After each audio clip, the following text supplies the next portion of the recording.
You can be sleeping enough and still feel drained because the leak isn't sleep, it's focus. And the sneaky part is, most focus mistakes don't feel like mistakes. They feel like being responsible, staying available, keeping options open. But your brain pays for that with energy. Every tiny attention shift has a cost. Every unresolved loop you keep in your head is like leaving a bunch of apps running in the background. You're not lazy, you're overloaded. So if your afternoons crash, if simple tasks feel weirdly heavy, or if you end the day with nothing left, this is usually why. We're going to walk through the focus habits that quietly drain your mental battery. Not productivity hacks, not hustle talk, just the mechanisms. What's happening in your attention system, why it creates fatigue, and what to do instead. Start with this. Energy isn't only physical. A big chunk of energy is how cleanly you can aim your attention without friction. Moving to slide 2. Mistake number 1. Treating multitasking like a skill. What you're actually doing is rapid task switching, and task switching forces your brain to reload context over and over. Here's the hidden energy bill. When you jump from writing to messaging to checking a tab, you don't just lose time. You create attention residue. Part of your mind stays stuck on the previous thing. So the next thing feels harder than it should.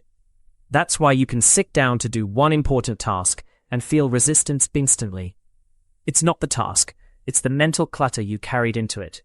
A cleaner approach is simple. Create single task lanes. One lane for deep work, one lane for admin, one lane for communication.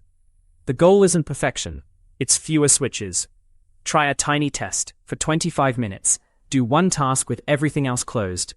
Then stop. Notice how your energy feels compared to a busy 25 minutes. Moving to slide 3. Mistake 2. Keeping notifications on as your default. Even if you don't tap them, they still pull on your attention. Your brain does a quick scan. Is this urgent? Is this for me? What does it mean? That micro scan is an energy tax. And there's a second layer. Notifications train you into a reactive posture. You start working in short bursts, always ready to be interrupted. Over time, that makes sustained focus feel uncomfortable, like your brain is itching to check. A practical fix is to separate availability from responsiveness. You can be available at set times without being instantly responsive all day. So pick 2 or 3 check-in windows. Keep them consistent. Outside those windows, silence the pings. If something is truly urgent, there are usually other channels. The point isn't to hide from life. It's to stop letting random timing decide what your brain does next. Moving to slide 4. Mistake 3. Starting your day in consumption mode.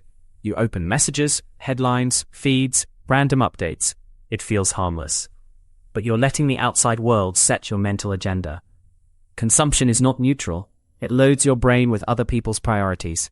It also creates comparison, urgency, and a scattered sense of what matters. Then when you try to do your own work, your attention is already split. A better pattern is create before you consume. Even 10 minutes counts.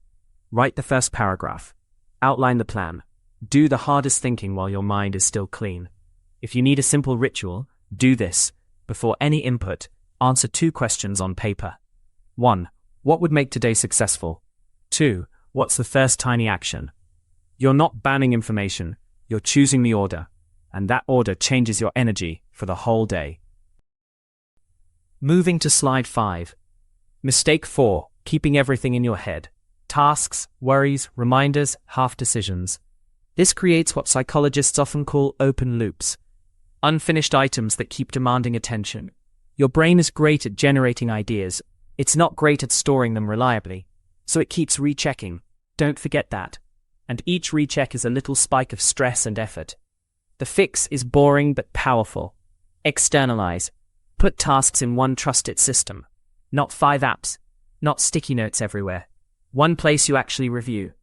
Then add the missing piece. Define the next action. Not taxes. Next action is open the tax folder and list required documents. When the next action is clear, the loop closes. Your brain relaxes. If you want more energy, stop using your mind as a storage unit. Moving to slide 6. Mistake 5. Confusing urgency with importance. Urgent things shout. Important things whisper. And if you live in urgent, your day becomes a series of adrenaline taps. That works for a while. Then the crash hits. Because urgency runs on stress chemistry. Studies link chronic stress to fatigue and reduced cognitive performance. So even if you're getting stuff done, you feel worn down. A practical move is to pre-decide one importance block each day. 30 to 90 minutes where you work on something that matters long-term. No inbox, no quick favors. If you can't do it daily, do it 3 times a week. Consistency beats intensity. And when urgent requests show up, ask one question. What happens if this waits 2 hours? Not to be difficult, just to separate real urgency from loud urgency. Moving to slide 7. Mistake 6. Working with constant low-grade distraction. Not the big obvious stuff. The little stuff. A few extra tabs, a chat window in the corner, a phone within reach, background noise you keep tuning out. Your brain still processes it. It keeps doing tiny threat and relevance checks. That's why you can feel tired even if you didn't do anything physically demanding. So build a focus environment that reduces decisions. Close everything that isn't needed for the current task. Put the phone in another room if you can. If you can't, at least make it annoying to reach. And try one sensory anchor. A single consistent sound, like a fan or neutral noise, can reduce the urge to seek novelty. Some people prefer silence. Either is fine. The win isn't monk-level discipline. It's removing the small drains you've normalized. Moving to slide 8. Mistake 7. Skipping real breaks and calling it pushing through. Scrolling isn't a break. Switching to an easier task isn't a break. A break is when your attention system actually downshifts. When you don't downshift, you stay in a constant on state. Your brain keeps burning fuel, even during your so-called rest. That's why you can take an hour off and come back feeling basically the same. Try a break that changes your input. Stand up, look at a distant point, drink water, step outside if possible. 2 to 5 minutes is enough to reset some mental tension. Also, don't wait until you're exhausted. Take breaks before the crash. That's the whole point. If you want a simple rule, after a solid focus block, earn a short break that is boring on purpose. Moving to slide 9. Mistake 8. Making too many tiny decisions early. What to eat, what to wear, which task first, which tool, which tab. Each decision is small, but the accumulation creates decision fatigue. When decision fatigue builds, your brain starts choosing the easiest option.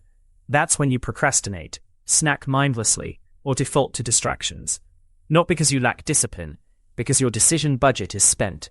So reduce daily choices with defaults. A simple breakfast rotation, a standard start of work checklist, a fixed first task rule, like start with the one thing that has the biggest long-term payoff, and keep your to-do list short. If your list is a menu of 40 items, you'll burn energy just deciding. Structure is not rigidity. It's a way to protect your attention so you can spend it where it matters. Moving to slide 10. Mistake 9. Chasing perfect clarity before you start. You wait until the plan is flawless, until you feel ready, until the mood is right.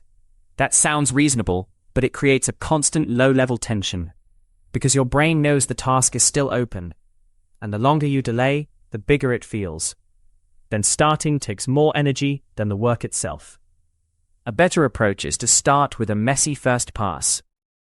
Give yourself permission to be rough for 10 minutes. Outline badly.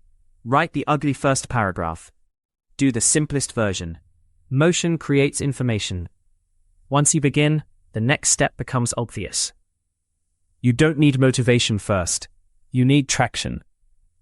If you want a phrase to remember, clarity often shows up after you start, not before. That one shift saves a surprising amount of energy. Moving to slide 11. Mistake 10. Ignoring your ultradian rhythm, your natural focus cycles. Many people can concentrate intensely for a while, then performance drops. If you keep forcing it, you get diminishing returns and rising fatigue. This isn't weakness, it's biology. Your brain uses glucose and neurotransmitters, it needs periodic recovery. Studies on performance often show that strategic breaks help maintain output over longer periods. So work in cycles. A common range is 60 to 90 minutes of focused effort, then 5 to 15 minutes of real rest. Your exact numbers may differ. The point is to stop pretending you're a machine. Also, match tasks to energy. Do heavy thinking when you're sharp. Save routine tasks for lower energy windows.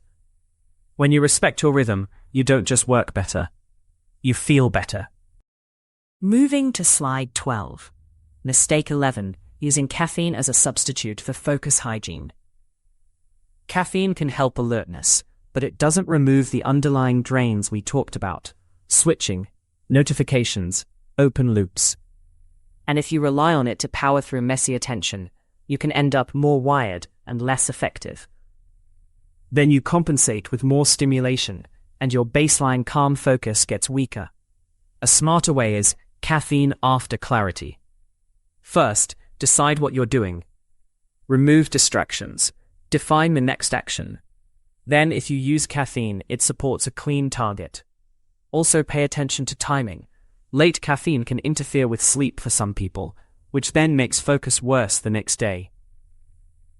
It's a loop, so keep it simple. Use stimulation as an enhancer, not as a crutch.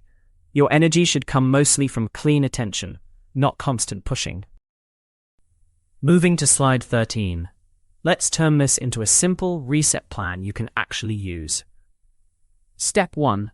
Pick one focus block each day. Protect it. No notifications. One task. Define the next action before you start. Step 2. Create 2 communication windows. That's when you respond. Outside that, you're not behind. You're working. Step 3. Do a real break after your block. Stand up. Change input. Let your attention downshift. And step 4. End the day by closing loops. 2 minutes. Capture loose tasks into your trusted system. Pick the first task for tomorrow. That's it. If you do only those 4 things, you'll feel the difference within a week. Not because life gets easier, but because your brain stops paying unnecessary switching costs. One quick question for you. Would you rather struggle more with distractions or with decision fatigue? A or B? Drop A or B in the comments.